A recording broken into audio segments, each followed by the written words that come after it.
So hey guys, we are back with a new video. Guys, आज हम explain करने जा रहे हैं what is Animal Park post credit scene and Indian scene. तो guys Animal movie बहुत सारे लोगों ने देखा हुआ मोबाइल में हॉलो में, बट उन्होंने मिस कर दिया हुआ पोस्ट क्रेडिट सीन। उन्हें पता ही नहीं कि पोस्ट क्रेडिट सीन क्या होता है।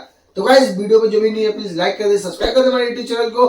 वीडियो का ओरिजिनल लिंक डिस्क्रिप्शन में प्लीज चेकआउट करना मत भूलिएगा। तो चलिए साथ में जाकर रेडी 1 2 3।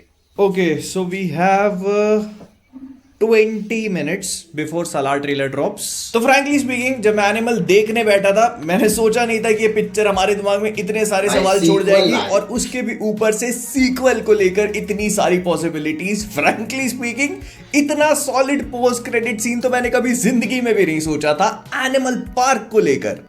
ऑल्दो आई थिंक कि नाम पर वर्क किया जा सकता है, बट स्टिल संदीप रेड्डी वांगा ने बोल दिया तो बोल दिया ना। इसकी एंडिंग, पोस्ट क्रेडिट और सीक्वल पे मूव ऑन करने से पहले मैं इस मूवी के बारे में कुछ बात कर लेना चाहता हूं। तो मुझे लगता है कि सीक्वल को इन्फ्लुएंस कर सकती है। तो एक एक करके सब चीजों पर बात करना शुरू करते हैं। तो सबसे पहले मूवी की स्टार्टिंग में हमको एक प्रोलॉग सीक्वेंस दिखाई जाती है जहां पर रणबीर कपूर का कैरेक्टर जो है वो अपना 100th बर्थडे सेलिब्रेट कर रहा है। एंड उसको देखकर मुझे लगा कि हाँ, इंटरेस्टिंग, इन लोगों ने काफी सारी चीजें पिक्चर के बारे में स्टार्टिंग में ही बता दी हम लोगों को। लेकिन इस सीक्वेंस में वो एक बहुत ही इंटरेस्टिंग सी कहानी भी हमको सुनाते हैं, जो एक बंदर की कहानी होती है।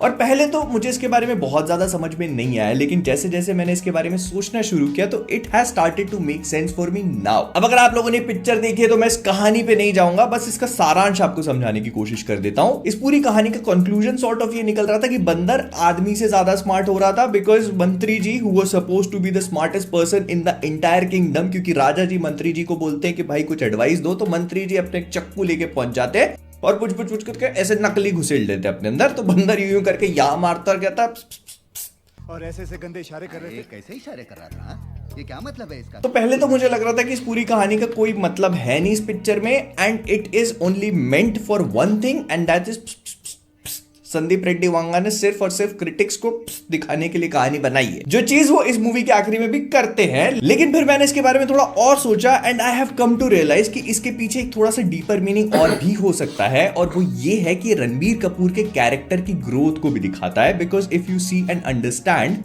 रणबीर कपूर का कैरेक्टर इस मूवी की स्टार्टिंग में अपने आप को एक अल्फा कैरेक्टर की तरह पोर्ट्रे करता है, और हमको पता है कि वो एक एनिमल है। तो मतलब वो पूरी मूवी में अपने पैक का अल्फा है जो फ्रंट से लीड करना पसंद करता है, एंड हम पूरी मूवी भर उसको उसी तरह से देखते आते हैं। लेकिन उस प्रोलॉग वाली सीक्वेंस में वो अपना 100th बर्थडे सेलिब्रेट कर रहा है, और मुझे बताने की जरूरत नहीं कि इतने 100 सालों में उसने बहुत सारी दुनिया देख ली होगी, विच एक्चुअली मीन्स कि वो as a character, as a इंसान भी बहुत ज्यादा ग्रो किया होगा। और इसी वजह से वो जो कहानी सुना रहा है, इसका मतलब ये है कि वो अभी भी कहीं ना कहीं पे अपने आप को जानवर से रिलेट तो करता है, लेकिन वो जानवर अब एक अल्फा नहीं है बल्कि एक स्मार्ट एनिमल है, विच शोज कि एज ए ह्यूमन बीइंग उसने इन 100 सालों में कितनी ज्यादा ग्रोथ करी होगी। बिकॉज इस पूरी मूवी में वो जो एनिमल का कैरेक्टर हम देख रहे हैं, अपने 100th बर्थडे तक प्रोबेबली वो वैसा नहीं रहेगा। वो हर चीज का सोल्यूशन प्रोबेबली यहां से नहीं बल्कि यहां से निकालता होगा। आई मीन मेरे को तो इस पूरी एनालॉजी से यही समझ में आया, बाकी आप लोग मुझे बताना कि आपका क्या ख्याल है। लेकिन इसके बाद हम लोग मूव ऑन करते हैं इस मूवी की एंडिंग के ऊपर। तो इसको वैसे ही रखेंगे जैसे हम बाकी मूवीज को रखते हैं, कैरेक्टर ओरिएंटेड। तो सबसे पहले अगर अनिल कपूर के कैरेक्टर के बारे में बात करी जाए, तो अनिल कपूर का कैरेक्टर इस मूवी के एंड में बताया जाता है कि उनको ल्यूकेमिया का डायग्नोसिस है, which is in the stage 4, जो कि टर्मिनल स्टेज होती है। मतलब वहां से उनका ठीक हो पाना लगभग इम्पॉसिबल है, एंड अगर सीक्वल में संदीप रेड्डी वांगा चाहेंगे तो उनको ठीक भी कर सकते हैं, लेकिन जहां तक मुझे लगता है तो आगे मुश्किल, चांसेस थोड़े से कम। प्लस रणविजय और उसके पिता बलबीर सिंह के बीच में भी आपस में समझौता हो चुका था, उन दोनों के कैरेक्टर को क्लोजर मिल चुका था। तो अब उनके कैरेक्टर को जिंदा रखना does not make any sense. मतलब फादर सन वाली चीज अगले पार्ट में हमें देखने को नहीं मिलेगी, because their relationship has changed and evolved now. फिर इसके बाद आते हैं रश्मिका के कैरेक्टर के ऊपर। तो इस मूवी के एंड में हम देखते हैं कि वो यूएस जाने का प्लान बना रही है अपने बच्चों को लेकर के। तो मोस्ट प्रोबेबली अगर सीक्वल की बात करी जाए तो मुझे ऐसा लगता है कि सेकंड पार्ट में हम रणबीर और रश्मिका के कैरेक्टर्स को एक डगमगाती हुई रिलेशनशिप से गुजरता हुआ देखेंगे इस वाले पार्ट में। बट जितना रणबीर कपूर के कैरेक्टर को देखकर मैं समझ पाया था, तो वो बहुत ज्यादा लंबे टाइम तक नहीं चलने वाली, बिकॉज वो बहुत ही आराम से उनको मना लेते हैं। मतलब बंदा एक्सट्रीमिस्ट तो है ही, जहां वो रह रही होगी उसके घर के अंदर घुसेगा, सीधे बोलेगा बात करनी हो, कहेगी नहीं बात करनी है तो वो बैठा रहेगा, जबरदस्ती बात करके जाएगा ही जाएगा। नहीं बात करनी है तो भी बात करेगी, नहीं पटना है तो भी पटाएगा, कुछ भी। She has no other option left. इसके अलावा लॉर्ड बॉबी की बात करी जाए तो मुझे बताने की जरूरत नहीं, क्योंकि इस पिक्चर में उनका रोल उतना ही था जितना इस पिक्चर के ट्रेलर्स में।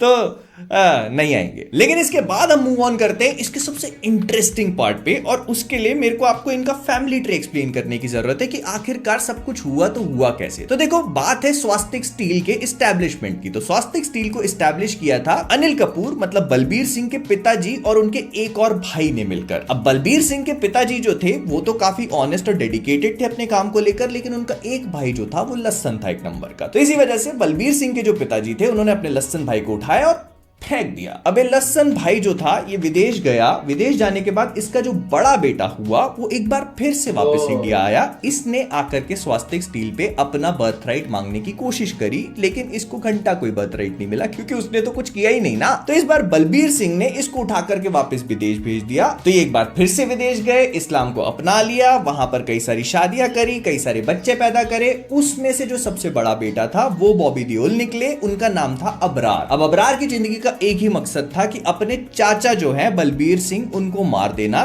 ताकि उनका पूरा स्वास्तिक स्टील जो है वो बर्बाद हो जाए और वो अपने पिताजी के जो भी बदले हैं वो पूरा कर ले। और इस चीज के लिए पहले उन्होंने घी सीधी उंगली से निकालने की कोशिश करी। जब वो नहीं हुआ तो फिर उंगली को टेढ़ा करना पड़ा, मतलब उनको रणबीर कपूर को अटकाना पड़ा। And that is when he found different ways. और डिफरेंट वे में आता है उनका खुद का एक भाई अजीज। अब देखो, इस चीज को सिनेमा जगत में कहते हैं चेकॉव्स गन। एंड इस चीज को चेकॉव्स गन की तरह इन लोगों ने स्टार्टिंग में स्टैब्लिश भी किया था जब वो पूरा अनिल कपूर के बॉडी डबल वाली सीक्वेंस होती है। तो मतलब हमको बता दिया था कि इस यूनिवर्स में ये चीज भी हो सकती है। तो इसी वजह से हम लोग पोस्ट क्रेडिट सीक्वेंस में उसकी एक कॉन्सिक्वेंस देखते हैं, जो कि तृप्ति डिमरी की कैरेक्टर रणबीर कपूर को बताती भी है कि उन लोगों ने तुम्हारा बॉडी डबल क्रिएट किया हुआ है so that they can replace you later on. अब देखो, इस चीज को करने के लिए उनके पास काफी आसान तरीके भी हैं। सबसे पहला रीजन बीइंग क्योंकि रणबीर कपूर और वो लोग कजिन्स हैं, मतलब इन अ वे ब्लड से रिलेटेड है, तो उसकी शक्ल थोड़ी बहुत रणबीर कपूर से मिलती भी होगी। तो इसी वजह से उसकी सर्जरीज करवा करके इतना मुश्किल नहीं आई होगी टू रेप्लिकेट। और आखिरी के पोस्ट क्रेडिट में हम ये चीज रियलाइज भी कर जाते हैं कि हाँ, एकदम सिमिलर लग भी रहा है। ऑब्वियसली उस कैरेक्टर को भी रणबीर कपूर ने ही पोर्ट्रे किया है, जो कि एक बुचर है जो अपनी बुचरी स्किल्स दिखा भी देता है रणबीर कपूर के आदमियों के ऊपर। लेकिन यहां पर एक छोटा सा ट्विस्ट इन द टेल और भी आता है, और वो है तृप्ति डिमरी के कैरेक्टर का प्रेग्नेंट होना। और जब अजीज जाकर के उससे पूछता है कि तू प्रेग्नेंट है, तो वो कहती है कि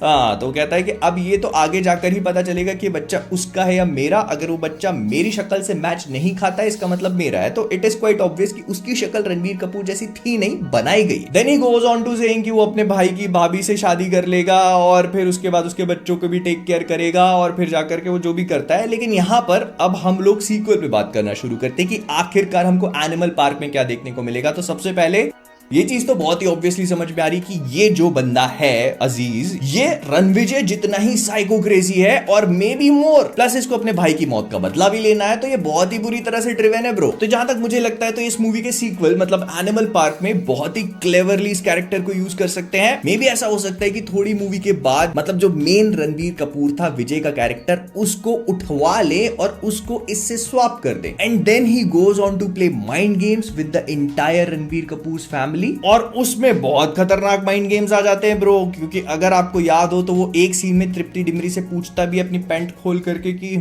यूं करके, तो वो बहुत ही ज्यादा हॉरिफिक सिनेरियोस को क्रिएट कर देगा। एंड वी ऑल नो कि संदीप रेड्डी वांगा किस तरह का सोच सकते हैं, किस तरह का लिख सकते हैं, तो कोई भी आइडिया बहुत ज्यादा वाइल्ड और क्रेजी नहीं है उनके लिए। बट इसमें जोया का कैरेक्टर काफी इंपॉर्टेंट हो जाता है, बिकॉज आई एम 99.69% श्योर कि वो जो बच्चा उसके पेट में है वो विजय का है। और That is going to be a very significant factor, क्योंकि उसको अजीज से नहीं बल्कि विजय से प्यार था। And that thing is going to play a very important role in the next part, because वो पलटी जरूर बदलेगी भाई। And who knows, मे भी ऐसा हो सकता है कि इन सारी पलटीबाजी में उसकी डेथ हो जाए, जिसको मारने वाला अजीज हो, और फिर उसके बच्चे को खुद वो ग्रूम करे, टेलिंग हर कि उसको मारा विजय ने था, जो कि बड़ा होकर के विजय से अपनी मां की मौत का बदला ले। And that thing will again create a father sun relationship cycle. भाई मैं बहुत ज्यादा सोचने लग जाता हूँ, कई बार छोड़ देते हैं। लेकिन यहाँ पर एक चीज और भी है कि रणबीर कपूर मरेगा नहीं, बिकॉज हम लोगों ने उसको अपना 100th बर्थडे सेलिब्रेट करते हुए देख लिया है। और इसमें बहुत सारे लोगों का ये भी बोलना पड़ रहा था कि क्या ये वो वाला रणबीर कपूर है या फिर अजीज है, क्योंकि ऐसा भी तो हो सकता है कि इन लोगों ने उसको स्वैप कर दिया। तो मुझे नहीं लगता, आई थिंक ये वो विजय वाला ही रणबीर कपूर है, क्योंकि इसको देख के समझ में आ रहा है कि ये हमारा एनिमल है,